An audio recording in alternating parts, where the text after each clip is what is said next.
لله وكفى وسلام على عباده الذين اصطفى أما بعد أعوذ بالله من الشيطان الرجيم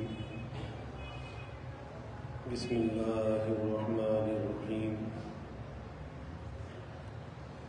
يا أيها الذين آمنوا اتقوا الله وكونوا مع الصادقين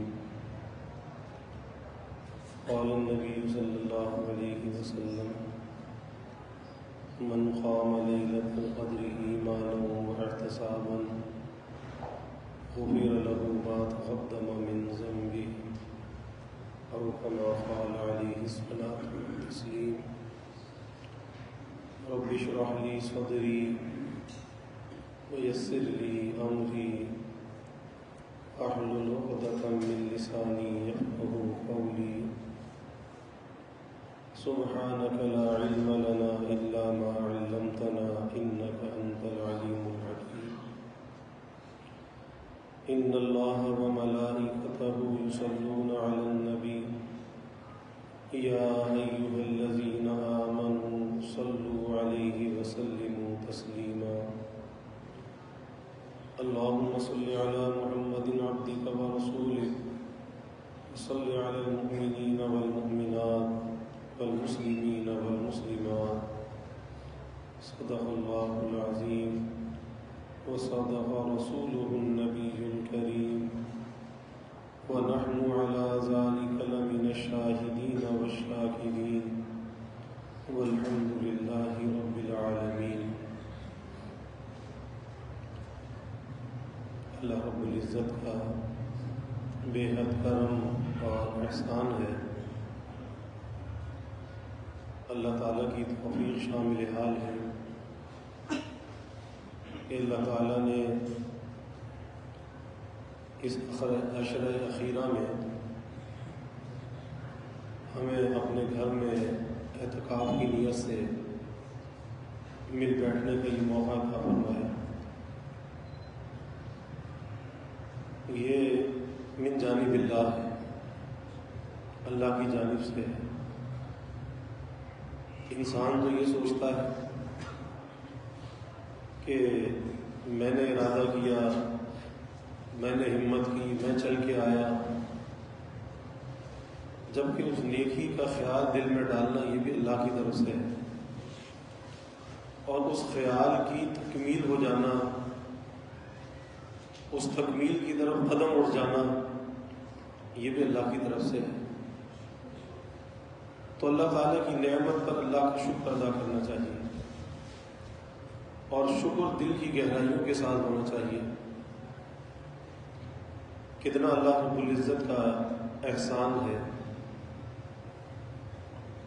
کہ ماہ رمضان کا مہینہ عطا فرمایا، اس کے روزے کی تراویح کی توفیق عطا فرمائی، اور پھر کرم بالائے کرم، عطا پر عطا کہ اپنے گھر میں مہمان بنا کر بلا لیا. اب یہ ایسی نعمت ہے اس پر جتنا بھی آدمی شکر ادا کرے کم ہے. اور مہمانی کی جو سعادت ہے وہ ایسی رات میں عطا فرمائی کہ جو طاق راتوں میں پہلی طاق رات ہے. ممکن ہے آج کی رات ہی شب قدر کی رات ہو، اللہ کے انعام والی رات ہو، اکرام والی رات ہو، عطا والی رات ہو، بخشش اور مغفرت والی رات ہو. اب جب ہم اللہ کے در پر آ گئے، اس کے مہمان بن گئے، اللہ نے میزبانی میں لے لیا، اب ہمیں کیا کرنا چاہیے؟ کیونکہ آج کی یہ نشست ایک تربیتی نشست اس اعتبار سے ہے کہ ہمیں اپنے اعتکاف کو کیسے گزارنا ہے، تاکہ پہلی نشست میں یہ بات واضح ہو جائے کہ کرنا کیا ہے، وقت گزارنا کس طرح سے ہے، تاکہ آگے کام کا کرنا آسان ہو جائے. ایسا نہ ہو کہ ہم اپنے وقت کو ضائع کریں. سب سے پہلی چیز یہ ہے کہ عمل چھوٹا ہو یا بڑا ہو، کوئی سا بھی عمل، کوئی سی بھی نیکی ہو، سب سے پہلی جو اس کی بنیاد ہے وہ عمل اللہ کی رضا کے لیے ہونا چاہیے۔ مقصد کیا ہے؟ اللہ راضی ہو جائے، اللہ راضی ہو جائے۔ اور یہ نیت و ارادہ یہ عمل سے پہلے بھی ہونا چاہیے، عمل کے درمیان میں بھی ہونا چاہیے، اور بار بار اس کی تجدید ہوتی رہنی چاہیے، کیونکہ انسان کے اندر نفس ہے نا، نفس اسے بہکاتا ہے کہ ارے تو دوسروں سے بہت اچھا ہے، دوسرے تو دنیا داری کے دھندے میں پھنسے ہوئے ہیں اور تو اللہ کے گھر میں بیٹھا ہے۔ تو یہ نفس انسان کو عجب میں مبتلا کر دیتا ہے، خود پسندی میں مبتلا کر دیتا ہے۔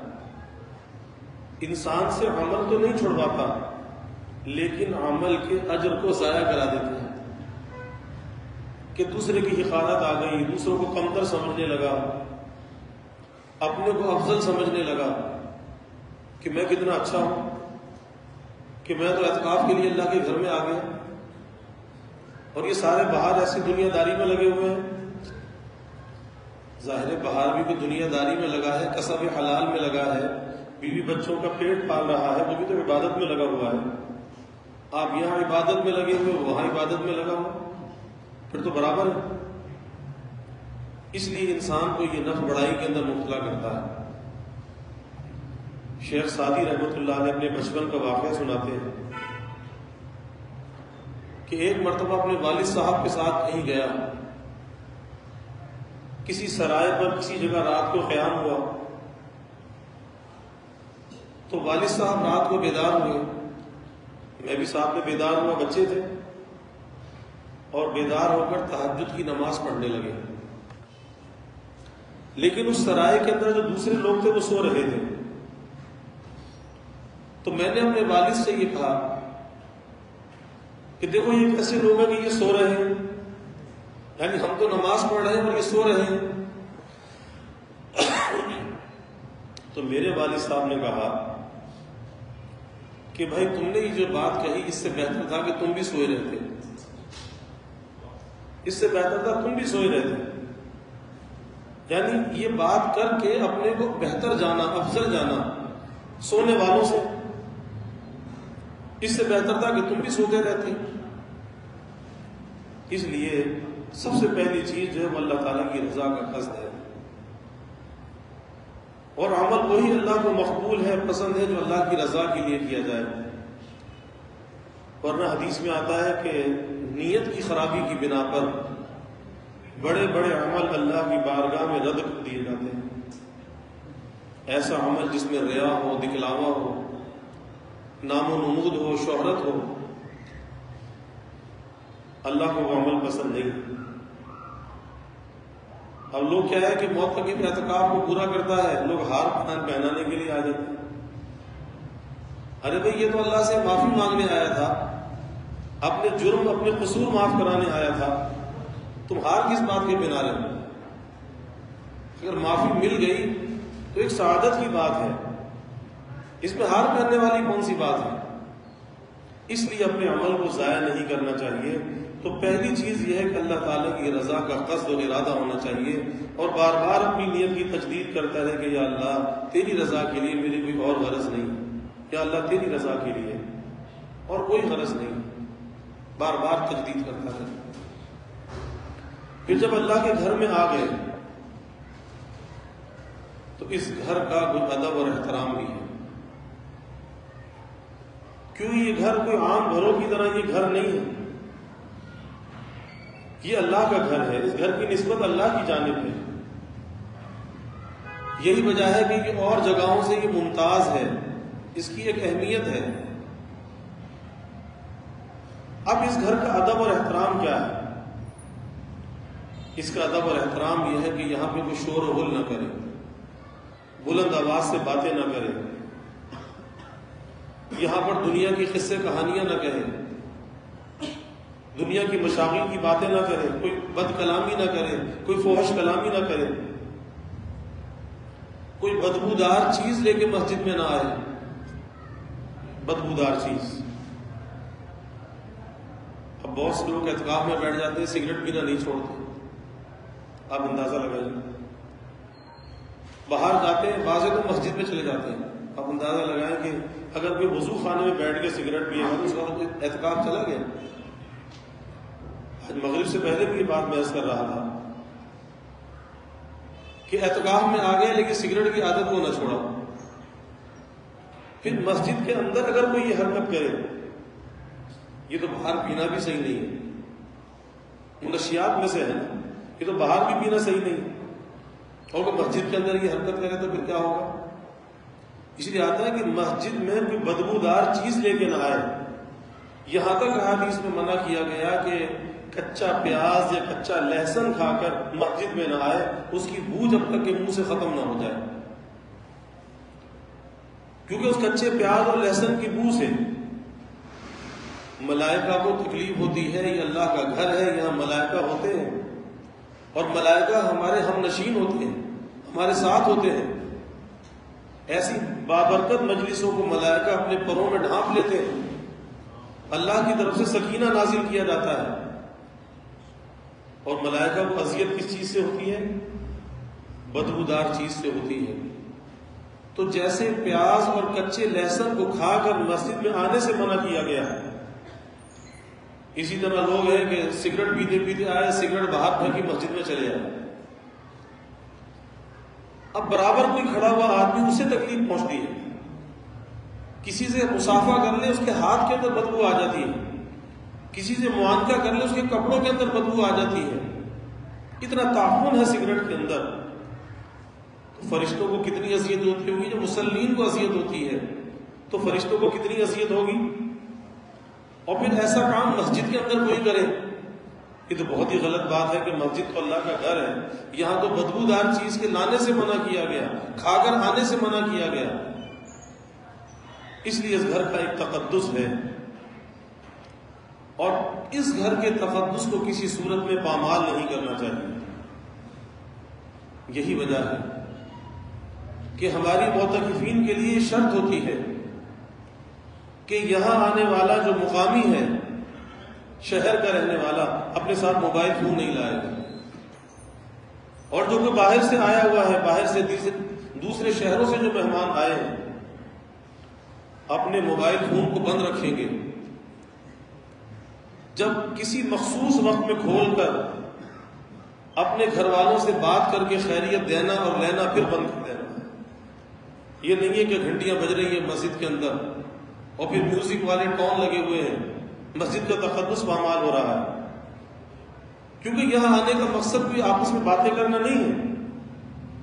اور یہ موبائل فون، اسمارٹ فون، یہ تو اس زمانے کا بہت بڑا فتنہ ہے کہ جب یہ ہاتھ کے اندر ہوتا ہے پھر آدمی اس میں نہ معلوم کیا کچھ دیکھ رہا ہوتا ہے، پھر اسے مسجد کی بھی پرواہ نہیں ہوتی۔ میں نے خود دیکھا، اس مرتبہ بھی دیکھا کہ حرم پاک میں بیٹھ کر اور موبائل پر گیم کھیل رہے ہیں۔ آپ اندازہ لگائیے، دل روتا ہے کہ یہ وہ جگہ ہے، اس کا کتنا تقدس ہے بیت اللہ، کہ 2 سال کے بعد کھلا، کس طرح سے جوخ در جوخ لوگ وہاں پہ پہنچ رہے ہیں۔ لیکن کوئی ہماری شامت اعمال ہی تو تھی نا کہ 2 سال جو دروازے بند کر دیے گئے، کچھ تو ہمارا قصور تھا، ہماری غلطیاں تھی، کرونا کا تو نام تھا، کوئی ایسی شامت اعمال تھی کہ 2 سال کے لیے دروازے بند کر دیے گئے، اور اب کھلے بھی، پھر بھی وہی کیفیت ہے کہ طواف ہے، بیت اللہ ہے، اللہ کا گھر ہے، لیکن طواف کرنے والا اسے یہ نہیں پتا کہ طواف ادا کیسے ہوتا ہے، وہ تو ویڈیو بنانے میں لگا ہوا ہے، سیلفیاں لینے میں لگا ہوا ہے، پھر گروپ کی شکل میں سیلفیاں اور ویڈیو بنائی جا رہی ہیں، اسے نہیں پتا کہ میری پشت بیت اللہ کی طرف ہے یا سینہ بیت اللہ کی طرف ہے، جبکہ فقہا نے مسئلہ لکھا ہے کہ طواف کا وہ حصہ جس میں پشت یا سینہ بیت اللہ کی طرف ہو جائے وہ واجب الاعادہ ہوتا ہے کہ اتنا لوٹ کر آئے پھر دوبارہ اس چکر کو پورا کرے. لیکن نہیں، کوئی اس کی اہمیت ہی نہیں ہے. کس چیز کی اہمیت ہے؟ تصویر لینے کی، ویڈیو بنانے کی. حرام ہے، کھلا ہوا حرام ہے. اور بیت اللہ میں، حرم پاک میں یہ کام کرنا کہ جہاں پر ایک نیکی 1,00,000 کے برابر، تو پھر وہاں پر ایک گناہ بھی 1,00,000 کے برابر ہے.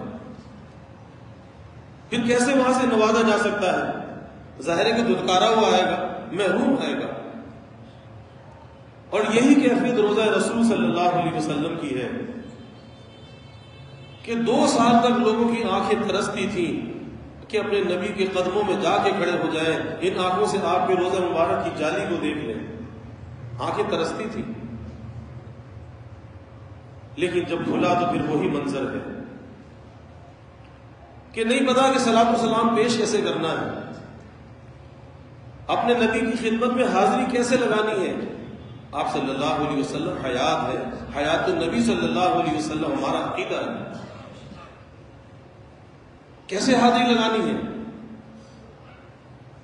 نہیں معلوم. کیا معلوم ہے کہ بس ویڈیو بنانی ہے، سیلفیاں لینی ہے. اور اس حالت میں طبیعت کام چاہتی ہے کہ آپ صلی اللہ علیہ وسلم کے چہرے انور کی طرف پشت کر کے اپنی سیلفی لے رہے ہیں. کوئی تصور کر سکتا ہے کہ اپنی پشت آپ کے چہرے کی طرف کوئی کر لے؟ پھر ایسا شخص کیسے نوازا جائے گا؟ اور روزہ اقدس کی حاضری کے آداب میں سے یہ بات لکھی ہے کہ جب رسول اللہ صلی اللہ علیہ وسلم کے مواجہ شریفہ پر حاضر ہو تو اس طرح سے حاضر ہو، یہ سوچ کر حاضر ہو کہ اگر میں رسول اللہ صلی اللہ علیہ وسلم کی حیات طیبہ میں حاضر ہوتا، آپ کی حیات مبارکہ میں حاضر ہوتا تو کیسے ہوتا؟ ایسے ہی تصویر بناتا ہوا آتا، ایسے جوتے ہاتھ میں یوں اٹھاتا ہوا آتا، ایسے جوتے ہاتھ میں یوں اٹھائے ہوئے ہوتے. اندازہ لگائیے کہ جہاں فرشتے بھی مؤدب آتے ہیں، 70,000 فرشتے صبح آتے ہیں، شام تک درود و سلام کے نذرانے پیش کرتے ہیں، اور 70,000 شام کو آتے ہیں، صبح تک درود و سلام کے نذرانے پیش کرتے ہیں. اس جگہ کا یہ ادب. تو بھائی اللہ کے گھر کا ایک ادب اور احترام ہے، اور اس کے ادب اور احترام میں ذرہ برابر کمی نہیں کرنی چاہیے. نہ یہاں پہ شور و غل کرے، نہ یہاں پہ دنیا کی باتیں کرے، نہ یہاں پہ تو تکرار کرے، نہ یہاں پہ کوئی بدبودار چیز لے کر آئے، نہ بدبودار چیز کھا کر آئے. یہی وجہ ہے کہ ابتدائی اسلام کے اندر جمعے کا غسل فرض تھا، بعد میں اس کی فرضیت منسوخ ہوئی کہ لوگ محنت مزدوری کرتے تھے، جسم سے پسینے کی بو آتی تھی، کہا کہ جمعے کے دن غسل فرض ہے، غسل کر کے مسجد میں آؤ. اسی وجہ سے بعد میں وہ فرضیت منسوخ ہو گئی. تو اللہ کے گھر ادب اور احترام کرنا چاہیے. پھر دوسری چیز یہ کہ اللہ کے گھر میں جو اللہ کے مہمان ہیں، جیسے اللہ کے گھر کا ادب ہے، اللہ کے مہمانوں کا بھی ادب ہے کہ اپنی جانب سے انہیں کوئی تکلیف نہ پہنچائے، دوسرے کی راحت کا خیال کرے. یہ نہیں کہ کوئی سو رہا ہے اور بیٹھے ہوئے باتیں کر رہے ہیں. جب سونے کا وقت ہے تو سونا ہے، کام کا وقت ہے تو کام کرنا ہے. اور پھر ہمارے یہاں اعتکاف کے اندر پورا ایک نظام الاوقات ہے کہ 24 گھنٹے کس طرح سے گزارنے ہیں، اور اس میں کیا کیا معمولات ہیں، اور اس کے لیے اشتہار کارڈ بنے ہوئے بھی یہاں پہ ستون پر لگا دیے جائیں گے. اس کو دیکھ دیکھ کر جس وقت کے جو معمولات ہیں ان معمولات کو ادا کیجیے. تو اللہ کے مہمانوں کا بھی اکرام ہے. اور یاد رکھیے کہ انسان کا جو احترام ہے نا، انسان کا جو ادب اور احترام ہے، یہ بہت زیادہ ہے. اللہ کے حبیب صلی اللہ علیہ وسلم بیت اللہ کا طواف فرما رہے تھے. آپ نے دوران طواف ٹھہر کر صحابہ سے سوال کیا کہ جانتے ہو اس گھر کی کتنی عظمت ہے؟ صحابہ نے عرض کیا کہ یا رسول اللہ صلی اللہ علیہ وسلم، یہ تو اللہ کا گھر ہے، اس کی تو بڑی عظمت ہے. بہت احترام والا یہ گھر ہے. آپ نے فرمایا کہ ایک قلب مومن کی جو عظمت ہے اس بیت اللہ سے زیادہ ہے. قلب مومن کی جو عظمت ہے اس بیت اللہ سے زیادہ ہے. آج لوگ قبلے کی طرف پیر تو نہیں کرتے لیکن بھائی مسلمان کو تکلیف پہنچاتے ہیں, اس کی غیبت کرتے ہیں, اس سے حسد رکھتے ہیں, بغض رکھتے ہیں, کینہ رکھتے ہیں. یہ کیا ہے؟ ارے اس مومن کی عظمت تو بیت اللہ سے بڑھ کر ہے. اس لیے کسی مصلی کو اور کسی معتکف کو اپنی ذات سے تکلیف نہیں پہنچانی چاہیے. یہی وجہ ہے کہ جب نمازوں کے اوقات ہوتے ہیں تو نمازوں کے اوقات میں اپنا سامان, اپنا بستر اس طرح سے سمیٹ کر رکھنا چاہیے. اور یہ ہر معتکف کی ذمہ داری ہے کہ کوئی چیز بکھری بھی نہ ہو, پھیلی بھی نہ ہو, کہ آنے والے مسلم کو تکلیف پہنچے. کسی کو تکلیف پہنچانے کا حق نہیں ہے. تو اللہ کے مہمانوں کا اکرام ہے. اور تیسری بات یہ ہے کہ کوشش یہ کرے کہ باوضو رہے, باوضو رہے. کیونکہ وضو کی حالت میں جب انسان ہوتا ہے پاکی اور طہارت کی حالت میں ہوتا ہے, اور یہ وضو حدیث میں آتا ہے کہ یہ مومن کا ہتھیار ہے. یعنی جب اس نے وضو کر لیا تو گویا کہ یہ ہتھیار سے مسلح ہو گیا. اب یہ نفس کے حملے سے بھی بچتا ہے, شیطان کے حملے سے بھی بچتا ہے, کیونکہ یہ مسلح ہے.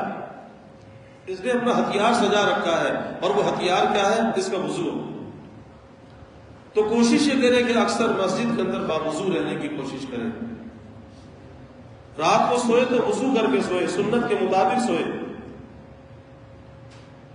اور پھر اس کے ساتھ ساتھ جب اللہ کے گھر میں اللہ نے اپنا مہمان بنا لیا, اس گھر کے اندر جو فضیلتیں ہیں ان فضیلتوں کو بھی حاصل کرنا چاہیے.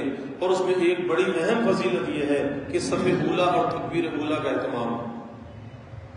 صف اولا اور تکبیر اولا کا اہتمام. یہ نہیں کہ مسجد میں تو معتکف ہے اور نماز تیسری منزل پہ جا کے پڑھتا ہے اور نماز کے اندر رکعتیں بھی نکل جاتی ہیں, مسبوق ہو جاتا ہے. تو یہ کیسا معتکف ہے؟ ارے اسے تو نماز سے بہت پہلے تیار ہونا چاہیے تھا, اور اسے تو آگے بڑھ کر اگلی صفوں میں بیٹھنا چاہیے تھا. یہی وجہ ہے کہ اوپر جانے سے منع اسی لیے کیا جاتا ہے کہ جب آدمی اوپر جاتا ہے وہاں جا کے شرارتیں ہوتی ہیں. اوپر جانے کا اس کے علاوہ اور کوئی مقصد نہیں. کہ اگر کسی کا بستر اوپر ہے وہ جا کر آرام کے وقت میں آرام کر سکتا ہے, لیکن جب معمولات کا وقت ہے پھر کسی کو اوپر جانے کی اجازت نہیں, پھر سب کو نیچے بیٹھ کر معمولات کے اندر شرکت کرنی. تو صف اولا تکبیر اولا کا اہتمام. اور اس کی فضیلت اتنی, اللہ کے حبیب صلی اللہ علیہ وسلم نے فرمایا کہ اگر لوگوں کو اس بات کا پتہ چل جائے کہ صف اولا میں نماز پڑھنے کی کیا فضیلت ہے پہلی صف میں, تو لوگ پہلی صف میں نماز پڑھنے کے لیے قراندازی کریں. اتنی یہ فضیلت کی چیز ہے. لیکن ایک عجیب مزاج بن گیا جو آ کر پیچھے بیٹھ جاتا ہے. اکثر یہی ہوتا ہے, اگلی صفیں خالی, پیچھے سے آنے والوں کو تکلیف, اور جس نے دیکھو پیچھے آگے بیٹھ جانا ہے, بھائی آگے کی فضیلت کو کیوں چھوڑتے ہو؟ پہلی صف کی فضیلت ہے, اس کے بعد دوسری صف کی ہے, تیسری صف کی ہے. اور یہاں تک احادیث میں آتا ہے کہ اگلی صفوں کو بھرنے کے لیے جو آدمی قدم اٹھاتا ہے اس کا یہ قدم جنت کی طرف ہوتا ہے. تو کسی کی بات پسند نہیں ہے کہ اس کے اٹھنے والا قدم جنت کی طرف ہو. اس لیے صف اولا اور تکبیر اولا کا اہتمام ہونا چاہیے. کوشش یہ کرنی چاہیے کہ 10 دن میں کوئی ایک بھی تکبیر اولا فوت نہ ہو, ہر نماز تکبیر اولا کے ساتھ ہو. کم از کم اتنا تو فائدہ حاصل کرنا چاہیے کہ جب یہاں رہ کر کوئی دنیا کا مشغلہ نہیں, گھر کا کوئی کام کاج نہیں, تو تکبیر اولا تو ہونی چاہیے. پھر اس کے ساتھ ساتھ کثرت ذکر اور کثرت تلاوت کا اہتمام, کثرت استغفار کا اہتمام, کثرت درود کا اہتمام. 4 معاملات. اور بالخصوص رمضان کی مناسبت سے کثرت سے تلاوت قرآن مجید کی ہونی چاہیے. اور یہ کب ہوگی؟ یہ جب ہوگی کہ آپس کی باتیں کرنا اگر چھوڑ دیا جائے. باتیں تو ساری زندگی ہوتی رہی نا. اگر آپس کی باتیں چھوڑ دی جائیں پھر آدمی کثرت تلاوت کر سکتا ہے. آج لوگ کہتے ہیں نا کہ جی ہمارے اندر ہمت نہیں ہے, ہمارے پاس فرصت نہیں ہے, ہمت نہیں ہے. تو یہ ہمت کیوں ٹوٹ جاتی ہے؟ آخر یہ ہمت کیوں ٹوٹ جاتی ہے؟ اس کا سبب یہ ہے ہمت ٹوٹ جانے کا, ہمت کے کمزور ہو جانے کا, کہ باتیں کر کر کے اپنی توانائی کو ضائع کر دیتے ہیں. جب توانائی کو باتیں کرنے میں ضائع کر دیا, اب تلاوت کے لیے توانائی کہاں سے لائے گا؟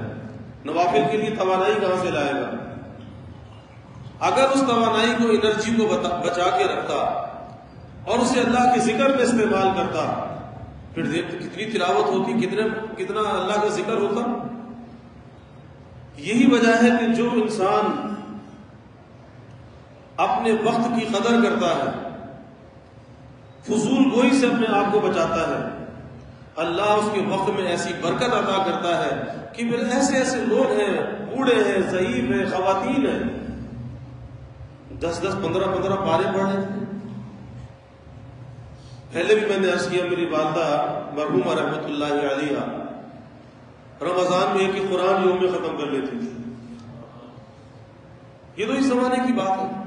اور اب بھی ایسے لوگ ہیں, ایسے نوجوان ہیں کہ جو 22 پارے 20 پارے یوم میں تلاوت کر لیتے ہیں. اور ایسے نوجوان بھی موجود ہیں کہ مجھے حرم پاک میں 2 نوجوان ملے. کہا کہ جی ایک دن ایک قرآن پڑھتا ہے تو دوسرا سنتا ہے, دوسرے دن دوسرا سنتا ہے تو وہ پڑھتا ہے تو وہ سنتا ہے. یعنی ایک دن میں پورا قرآن پڑھنے کا معمول, ایک پڑھتا ہے تو ایک سنتا ہے, دوسرے دن دوسرا پڑھتا ہے تو وہ سنتا ہے. شوق کی بات ہے, ذوق کی بات ہے. آج ہم اپنے ذوق کو ہم نے بگاڑ رکھا ہے. کاش کہ اپنے ذوق کو ہم بنا لیں, اپنی طبیعت کو ہم بنا لیں. تو یہ قرآن اور رمضان کا آپس میں بڑا جوڑ ہے کہ اللہ نے رمضان میں قرآن کو نازل کیا, شہر رمضان الذی انزل فیہ القرآن. تو کیوں نہ اللہ سے باتیں کریں؟ ساری زندگی باتیں کرتے کرتے گزر گئی. اب تو یہ شوق ہونا چاہیے کہ بھائی بندوں سے باتیں چھوڑ کر اللہ سے باتیں کریں. اور یہ قرآن اللہ سے باتیں کرنے کا سب سے بڑا ذریعہ ہے. دنیا میں اس کے علاوہ کوئی اور ذریعہ نہیں ہے. یہ اللہ تعالیٰ کی وہ تجلی ہے جس میں اللہ تعالیٰ متجلی ہے. اور یہ قرآن باطنی اور معنوی طور پر اس میں اللہ کی زیارت موجود ہے. اس دنیا کے اندر اگر کوئی اللہ کا دیدار کرنا چاہتا ہے تو بس کثرت سے قرآن مجید کی تلاوت کرے. اس میں اللہ کا دیدار بھی ہے, اللہ سے ہم کلامی بھی. اور جو اس قرآن سے دوستی لگا لیتا ہے, پھر یہ قرآن بھی اس سے دوستی لگا لیتا ہے. پھر یہ کیفیت ہو جاتی ہے کہ پڑھتا رہتا ہے لیکن قرآن پڑھتے پڑھتے تھکتا نہیں ہے. اور واللہ قرآن اللہ کا ایسا کلام ہے کہ اور کام کرتے کرتے انسان تھک جاتا ہے لیکن قرآن پڑھتے پڑھتے کبھی تھکتا نہیں ہے. اور نہ کبھی قرآن سے انسان کی طبیعت میں اکتاہٹ آتی نہیں آتی. جتنا پڑھتے چلے جاؤ, کیونکہ اللہ کے حبیب صلی اللہ علیہ وسلم نے دعا کی, اللہم اجعل القرآن العظیم ربیع قلبی, کہ یا اللہ اس قرآن کو میرے دل کی بہار بنا دے, ونور بصری, اور میرے آنکھوں کا نور بنا دے, وجلاء حزنی وذہاب ہمی, کہ میرے غموں کا مداوع کرنے والا بنا دے. تو آج کون نہیں چاہتا کہ اس کے دل کے اندر بہار ہو, اس کی آنکھوں میں نور ہو, اور اس کے غم کا, دکھ کا, تکلیف کا مداوع ہو جائے. اس کا ذریعہ بھی اللہ کا یہ قرآن. اور کم از کم اس 10 دن کے اندر اگر 3 پارے یوم میں تلاوت کی جائے تو 10 دن میں ہر آدمی قرآن مجید ختم کر سکتا ہے. اتنا تو عزم ہر انسان کو کرنا چاہیے کہ میں نے اس 10 دن کے اندر یہ قرآن پاک ختم کرنا ہے. اس سے زیادہ جتنی بھی توفیق ہو جائے, لیکن یہ کم سے کم ہے, کیونکہ یہاں پر نہ کوئی تجارت ہے, نہ ملازمت ہے, نہ بیوی بچے ہیں, کوئی کام نہیں. تو ایک قرآن مجید کو کم از کم ختم کرنا چاہیے. اور یاد رکھیے کہ جب بھی آپ قرآن مجید ختم کریں اس قرآن مجید کا ثواب اپنے نبی صلی اللہ علیہ وسلم کو ایصال ثواب کرے اور آپ کے وسیلے سے اپنے مرحومین تک اس کے ثواب کو پہنچانا چاہیے کہ ہمارے وہ پیارے، ہمارے وہ مرحوم جو دنیا سے چلے گئے، ان کی نیکیوں کا سلسلہ منقطع ہو گیا، آج انہیں ضرورت ہے اس بات کی کہ کوئی ان تک کچھ نیکی پہنچا دے، کوئی ثواب پہنچا دے، ایصال کر دے۔ تو اپنے جانے والوں کو بھلانا نہیں چاہیے، انہیں بھی یاد رکھنا چاہیے، ان کے ہم پر احسانات ہیں، اب اس کا صلہ یہی ہے کہ ان جانے والوں کے لیے ایصال ثواب کرتا رہے۔ پھر اسی طرح سے استغفار ہے کہ ہمارے اس قیام کے دوران کچھ نہ کچھ کمی کوتاہی انسان سے ہو جاتی ہے، اس کمی کوتاہی کو دور کرنے کے لیے کثرت سے استغفار کی ضرورت ہے، اور کم از کم اتنا تو ضرور ہونا چاہیے کہ یومیہ آدمی 300 مرتبہ استغفار کرے، کم از کم 300 مرتبہ، صبح دوپہر شام ایک تسبیح کر لی، 300 دفعہ استغفار ہوگی۔ اسی طرح درود پاک کا معمول ہے، اور ہمارے اعتکاف میں صبح فجر کے بعد فجر سے اشراق تک ہر سال یہ معمول ہوتا ہے کہ 1.25 لاکھ درود پاک پڑھا جاتا ہے اجتماعی طور پر۔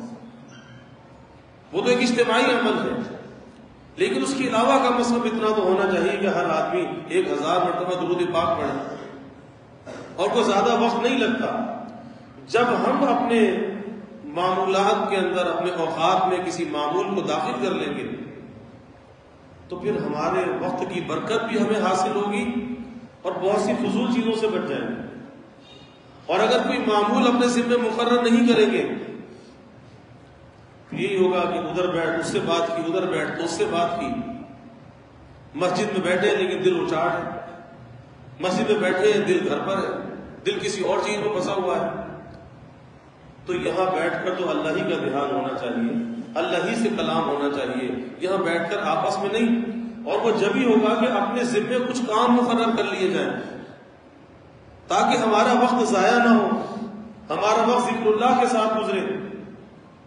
یہ مسجد بیت اللہ ہے، اس بیت اللہ میں اگر ذکر اللہ کے ساتھ وقت کو گزارا واللہ یہ وقت قیمتی ہو جائے، اور ایسا قیمتی ہو جائے گا کہ اس کا ہم تصور بھی نہیں کر سکتے کہ اللہ کے گھر میں آ کر جب اللہ کو یاد کیا، یہ وقت ایسا قیمتی ہوگا کہ اس کا کوئی بدل دنیا کے اندر نہیں ہوگا۔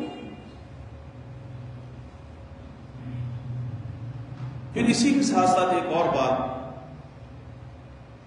کہ اپنے دل کے تزکیے کا اہتمام کرنا، یہ بڑا اچھا موقع ہے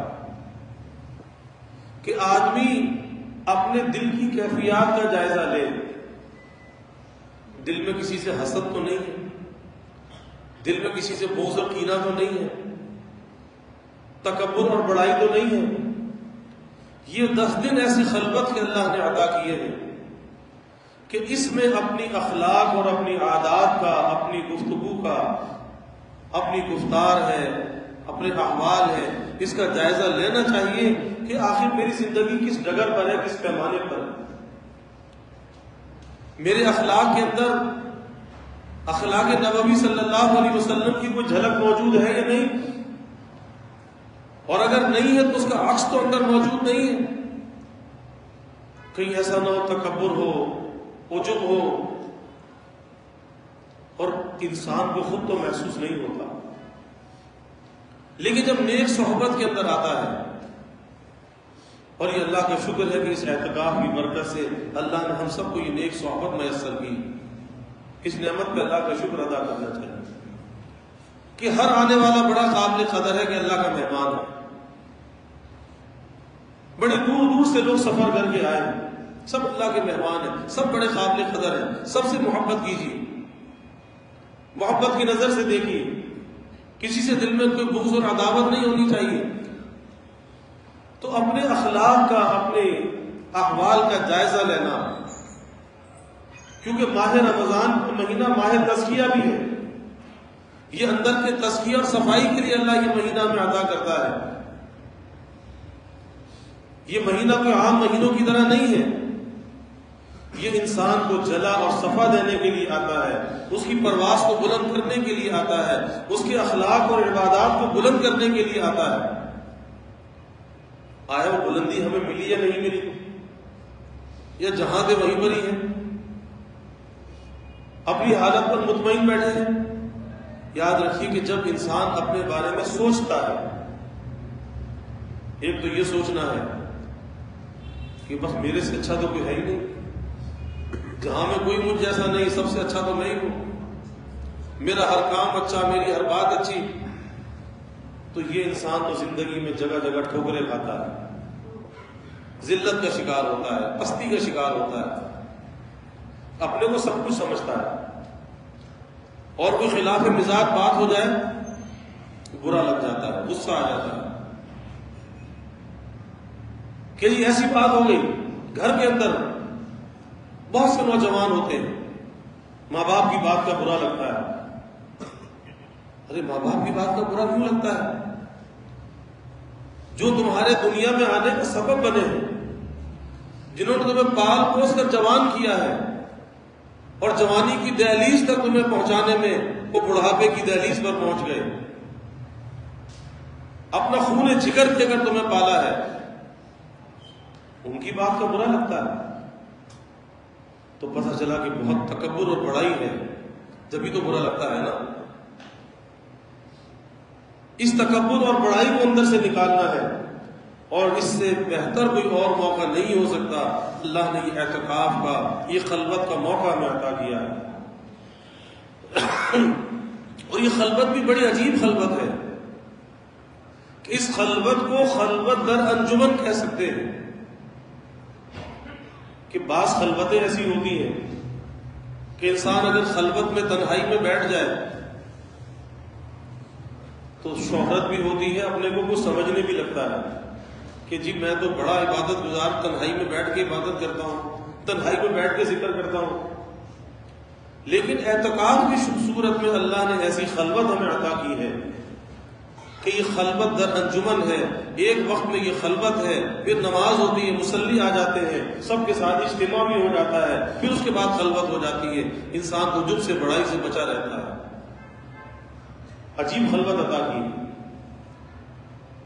تو میں یہ عرض کر رہا ہوں کہ یہ تکبر اور بڑائی کا جو بیج ہے نا دماغ کے اندر، یہ اس کو نکالنا چاہیے کہ بڑوں کی بات کا برا کیوں لگتا ہے۔ لوگ سمجھتے ہیں ہمارے اندر تکبر نہیں ہے، بڑائی نہیں ہے، اس سے بڑی اور کیا علامت ہوگی کہ ماں کچھ کہہ دے، باپ کچھ کہہ دے، برا لگ جائے، کوئی ناگواری کی بات پیش آ جائے، بیوی کی طرف سے پیش آ جائے تو برا لگ جائے، اس سے بڑھ کے تکبر اور کیا ہوگا۔ اور متکبر آدمی اپنی نظر میں تو بڑا ہوتا ہے، معزز سمجھتا ہے اپنے آپ کو، لیکن اللہ کی نظر میں وہ ذلیل و حقیر ہوتا ہے۔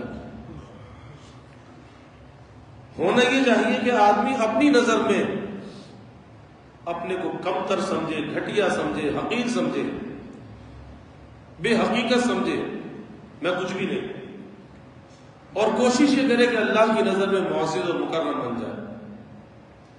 اور وہ جبھی بنتا ہے کہ جتنا اللہ کی رضا کے لیے اپنے کو مٹاتا ہے، عاجزی کو اختیار کرتا ہے، اتنا ہی اللہ کی نظر میں معزز اور محترم بنتا چلا جاتا ہے۔ من تواضع للہ رفعہ اللہ، کہ جو اللہ کے لیے تواضع اختیار کرتا ہے اللہ اسے رفعت اور بلندی عطا کرتا ہے۔ تو یہ تزکیہ کا مہینہ ہے کہ برے اخلاق، بری عادات کی اصلاح کس طرح سے ہو، اور یہ اعتکاف کا جو مقصد ہے اس کا مقصد اپنے اندر تبدیلی پیدا کرنا ہے۔ رمضان کا مقصد تبدیلی پیدا کرنا ہے، اور تبدیلی کی علامت کیا ہے، پہچان کیا ہے، یہ کیسے پتا چلے کہ کس کا اعتکاف اللہ کے یہاں قبول ہو گیا، کس کا رمضان اللہ کے یہاں قبول ہو گیا، اس کی علامت اور پہچان کیا ہے؟ اس کی سب سے بڑی اور واضح علامت اور پہچان یہ ہے کہ اس کی پہلے کی زندگی اور بعد کی زندگی میں فرق آ جائے، بس یہ سب سے بڑی علامت اور پہچان ہے۔ اسی لیے بزرگوں نے لکھا ہے، آدمی حج کرنے جاتا ہے، عمرہ کرنے جاتا ہے، تو یہ کیسے پتا چلے کہ اس کا حج قبول ہوا یا نہیں ہوا، عمرہ قبول ہوا یا نہیں ہوا؟ اس کی پہچان یہی ہے کہ اس کی پہلے کی زندگی اور بعد کی زندگی میں فرق آ جائے۔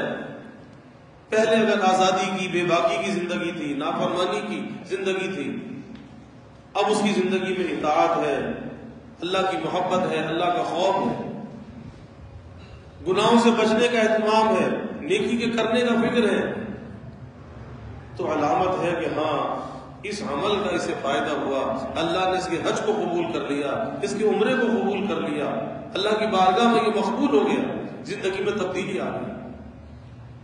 تو رمضان کے بعد، اعتکاف کے بعد اگر زندگی میں تبدیلی آ جائے، یہ علامت ہے کہ ہاں اس کا اعتکاف قبول ہو گیا، اس کا رمضان قبول ہو گیا۔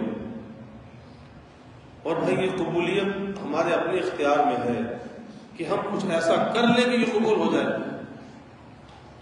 اور اس دل کے اندر یہ جو بڑائی کا بت ہے نا، تکبر، خود بڑائی، عجب، خود پسندی، اپنے کو بڑا معزز اور محترم سمجھنا، دوسروں کو حقیر سمجھنا، اس بڑائی کے ساتھ کبھی کسی کا عمل اللہ کے یہاں قبول نہیں ہوتا، کیونکہ یہ تو اپنے کو بڑا سمجھ رہا ہے نا۔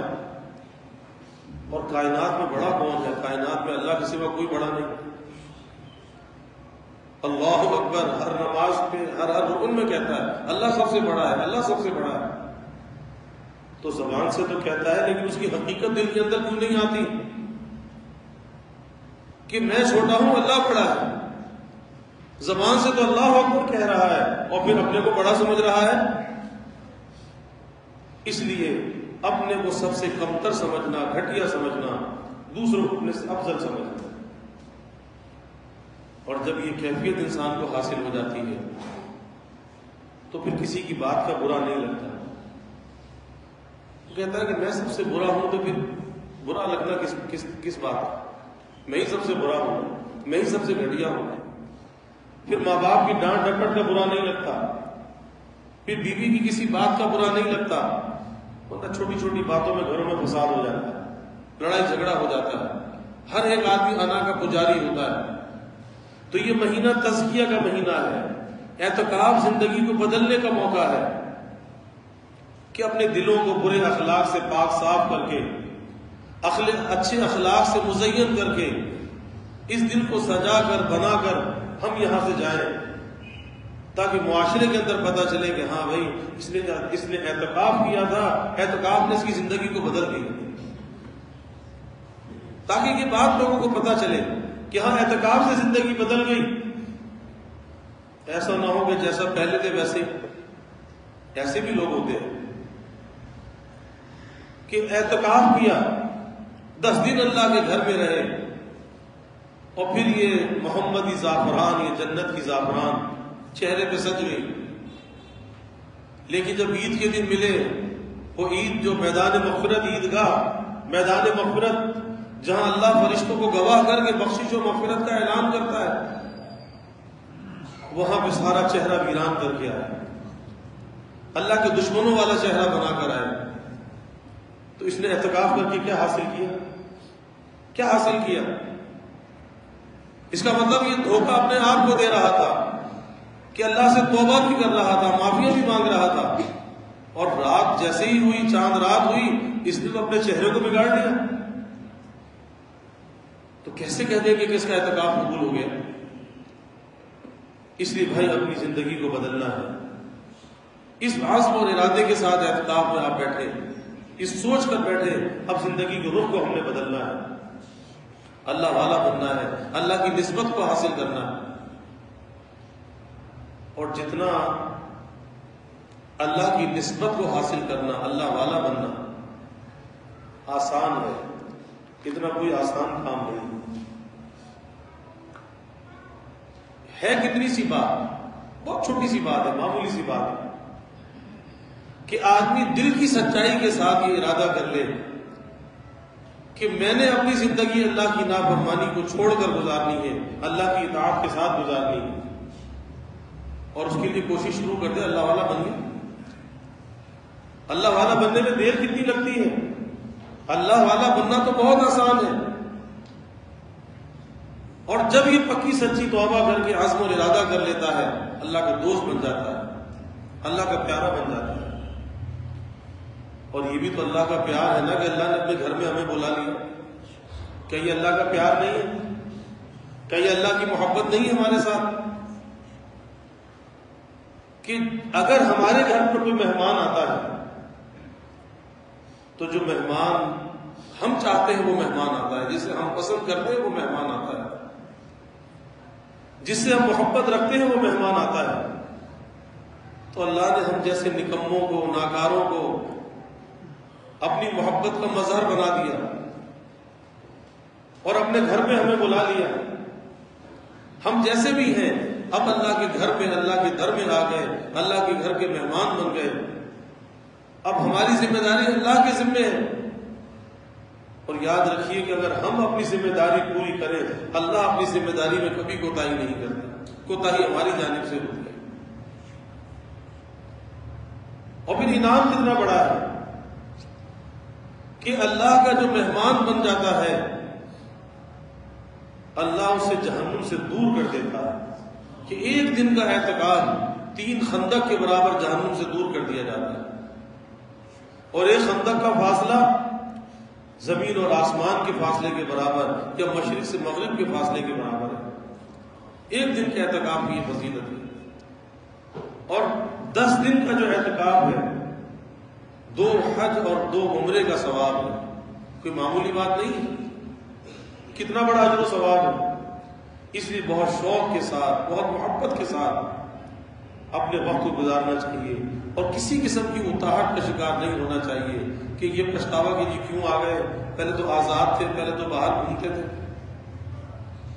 ارے بھائی اس آزادی سے یہ قید اچھی ہے کہ کس کی قیدی ہے، کس کی قیدی ہے؟ اللہ کے گھر کے قیدی۔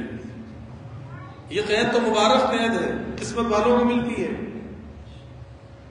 اور اس قید پر ہزاروں آزادیاں قربان ہیں کہ اللہ نے قید نصیب فرما دی، اپنے در کا قیدی بنا لیا، اپنے گھر کا قیدی بنا لیا، اس پر ہزاروں آزادیاں قربان ہیں۔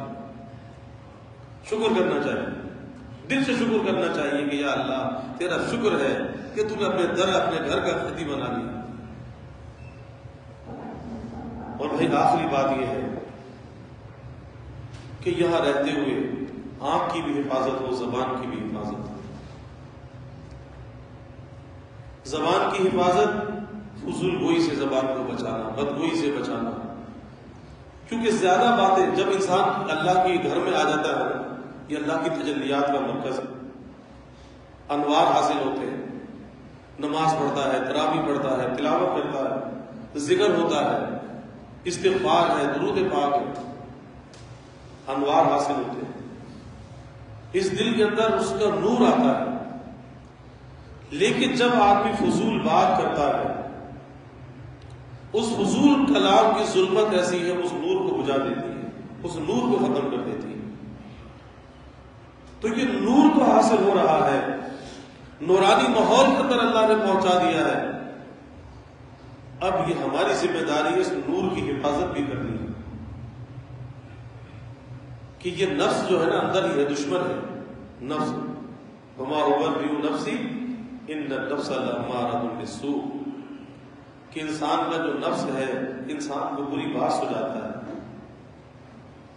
اب اس کی شرارت سے اپنے آپ کو بچانا ہے کہ یہ نور جو حاصل ہو رہا ہے، نورانی ماحول کے اندر ہم موجود ہیں، اس کی حفاظت ہوگی حفظ لسان سے، زبان کی حفاظت سے، غض بصر، نظروں کی حفاظت، نظر کا نیچا رکھنا، نہ کسی پر شہوت کی نظر ہو، نہ کسی پر حقارت کی نظر ہو، نہ اپنے اوپر بڑائی کی نظر ہو، تعلی کی نظر ہو۔ نظر شہوت بھی حرام ہے، نظر حقارت بھی حرام ہے، اور نظر تعلی بھی حرام ہے، اپنے کو بڑائی کی نظر سے دیکھنا۔ آئے اللہ کے فضل سے آئے ہیں، اس میں بڑائی کی کوئی بات نہیں ہے، شکر کی بات ہے۔ شکر کرنا چاہیے کہ یا اللہ تیرا شکر ہے کہ تم نے اپنے گھر میں بلا لیا، ہم اس قابل نہیں تھے اس گھر میں آ سکتے۔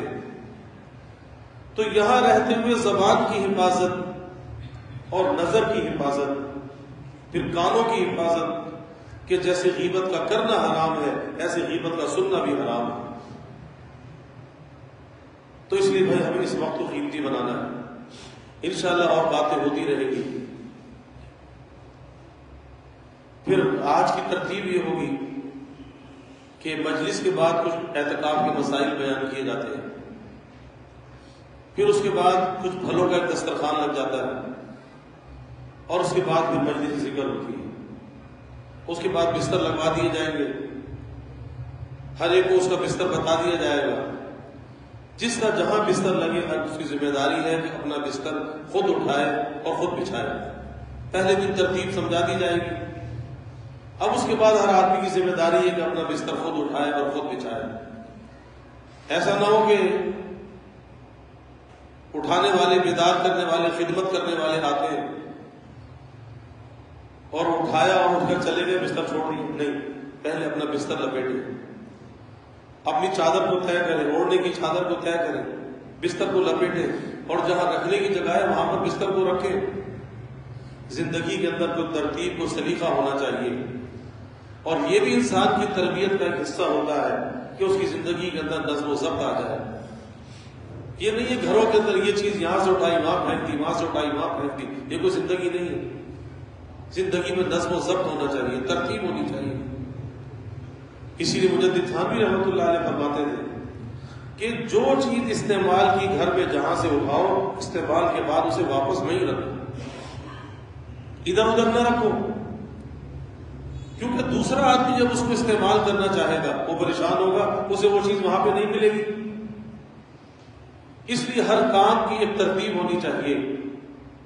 تو یہاں کی ترتیب بھی یہی ہے کہ اب جب سمجھا دیا جائے، بتا دیا جائے، اب بستر خود بچھانا ہے، خود اٹھانا ہے، اور جو وقت اٹھنے کا ہے اس وقت پہ اٹھنا ہے، جو وقت سونے کا ہے اس وقت پہ سونا ہے۔ انشاءاللہ تعالی اللہ سے امید ہے کہ جب ہم اس طرح سے اپنے وقت کو گزاریں گے تو پھر اللہ ہمیں اس کے انعامات بھی عطا فرمائے گا، اور اللہ اس کی برکتیں بھی ہمیں عطا فرمائے گا، یہ زندگی میں تبدیلی بھی لے کر آئے گا۔ اور جب ہم یہاں سے جائیں گے تو اللہ کی ولایت، اس کی نسبت اور اس کی معرفت کو لے کے جائیں گے، اللہ کا ولی بن کے جائیں گے، کہ جانے کے بعد انسان کے گھر والے بھی محسوس کریں کہ بھئی یہ تبدیل ہو کر آیا ہے، کچھ اعتکاف کا اس کو فائدہ ہوا ہے، کوئی اچھی غذا یہ لے کر آیا ہے، جسم کی غذا نہیں، روح کی غذا، کہ روح کی کچھ تربیت کر کے آیا ہے، قلب کی کچھ تربیت کر کے آیا ہے، تو گھر والے بھی کہیں کہ ہاں واقعی اس کے اندر کوئی تبدیلی واقع ہوئی ہے۔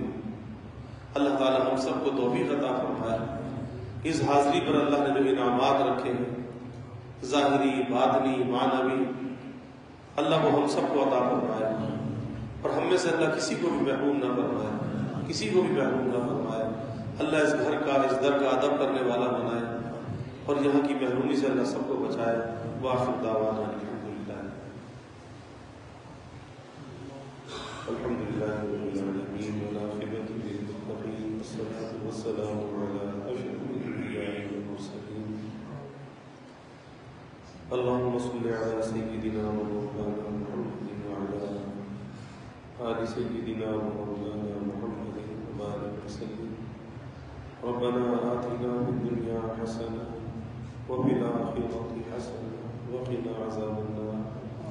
ربنا أتمم لنا نورنا واغفر لنا إنك على كل شيء قدير۔ ربنا ظلمنا أنفسنا وإن لم تغفر لنا وترحمنا لنكونن من الخاسرين۔ ربنا هب لنا من أزواجنا وذرياتنا قرة أعين واجعلنا للمتقين إماما۔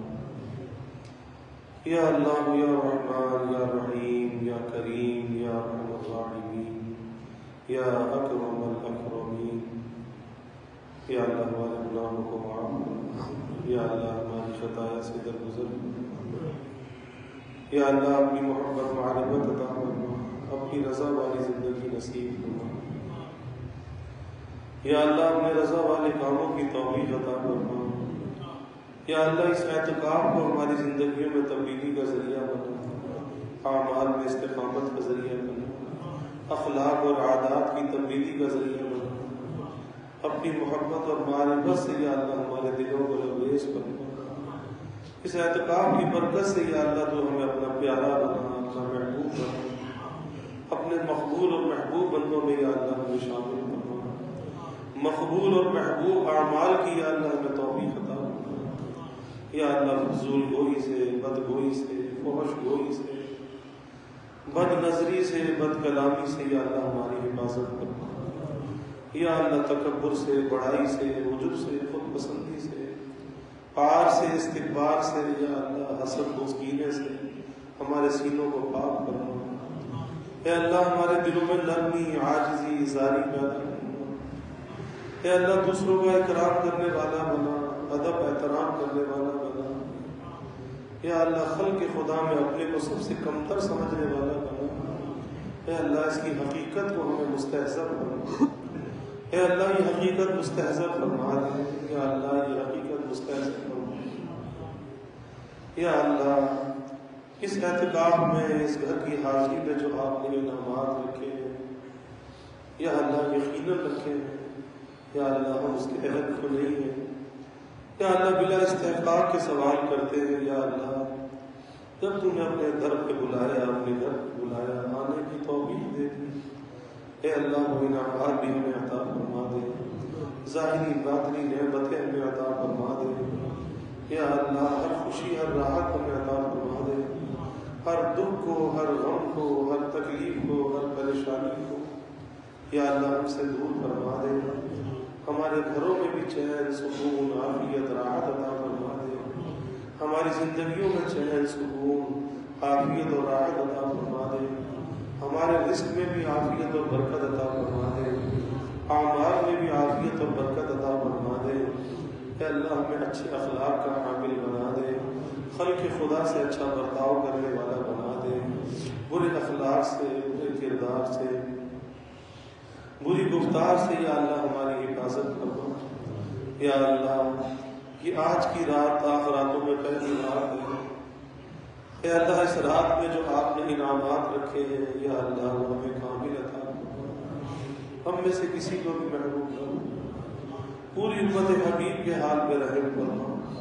اے اللہ یہ امت پریشانیوں کا شکار ہے، ذلت اور پستی کا شکار ہے، اے اللہ تو اس امت کو شوکت اور غلبہ عطا فرما۔ اے اللہ شوکت اور غلبہ عطا فرما، سارے عالم میں یا اللہ اسلام کا، دین کا بول بالا بنا، ہمارے ملک میں یا اللہ دین کا بول بالا بنا، اسلام کی، دین کی عظمت کو قائم کرنا۔ یا اللہ صحابہ کی عظمت کو قائم کرنا، علماء راشدین اور اہل بیت کی عظمت کو قائم کرنا۔ ہمیں یا اللہ کی سچی غلامی کی توفیق عطا فرما، ہمیں یا اللہ اپنے نبی کے ساتھ وفا کا تعلق نصیب فرما، آپ کی غلامی میں جینے اور مرنے کی یا اللہ توفیق عطا فرما۔ یا اللہ ہمیں ختم نبوت کا ادنا سا سپاہی بنا، اور ناموس رسالت کا، ناموس صحابہ کا یا اللہ ہمیں محافظ بنا۔ یا اللہ سب کے دلوں میں جو نیک ارادے ہیں، خواہشات ہیں، یا اللہ بہت سے مسائل ہیں، مشکلات ہیں، آپ جانتے ہیں یا اللہ، آپ علیم و خبیر۔ یا اللہ سب کی مشکلات کو بھی جانتے ہیں، پریشانیوں کو بھی جانتے ہیں، حاجات کو بھی جانتے ہیں۔ یا اللہ ہم فتنہ سے سوالی ہیں، تیرے در کے بھکاری ہیں، منگتا ہے اللہ تو ہماری جھولیوں کو بھر دے، ہماری نیک خواہشات کو پورا فرما دے، ہمیں مخلوق کے آگے رسوا نہ فرما۔ اے اللہ مخلوق کے آگے رسوائی سے بچا۔ یا اللہ سب کی حفاظت فرما، سب کی کفالت فرما، سب کی ضروریات کو از غیر پورا فرما۔